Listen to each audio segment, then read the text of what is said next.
All right, moving right along. The next segment, we're going to be talking about home values.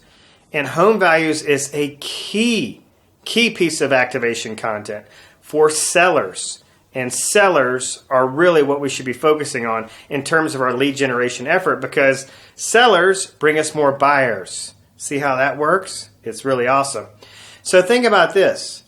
If the market is increasing in value, somebody might say, well, gosh, maybe it's time to sell. Maybe it's time to trade up, trade down, upsize, downsize. Maybe it's time to get that, that second home because we can leverage the equity we have in our existing property. There's a lot of conversations that are happening when the market is fluctuating and trending in an upward trajectory.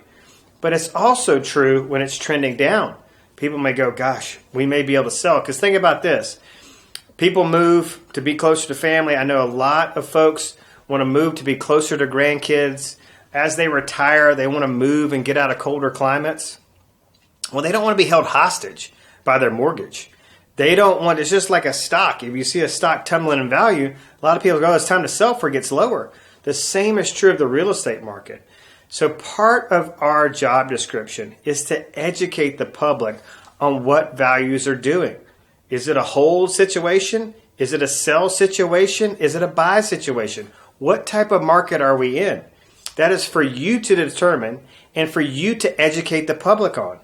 And you've been given this amazing gift of technology where you can not only can you record yourself, which this is, you can tell I'm having a great time, but the real beauty of this is that we can deploy this on several different mediums and platforms and channels and reach such a vast audience and position ourselves as the economist.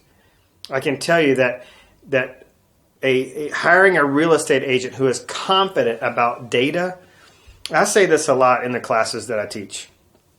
A marketing plan, market knowledge is number one, I believe, to a seller. A marketing plan is number two in importance, that hierarchy of importance to a seller. But really, I feel like if you're confident, it could trump all that stuff. If you go in there and just say, listen, I can sell your home, and this is what I know it's worth, and this is what I know I can get a buyer to pay for it, sellers hire confidence. Sellers hire to confidence. If you go in there and you're like, I think this is what we can get for it, and I think this is how we're going to do it, I just don't know. I just don't know if I want to trust you with one of the largest investments of my lifetime with a lack of confidence. So knowing the data creates confidence, and confidence, knowing the data creates confidence, and confidence will get you hired.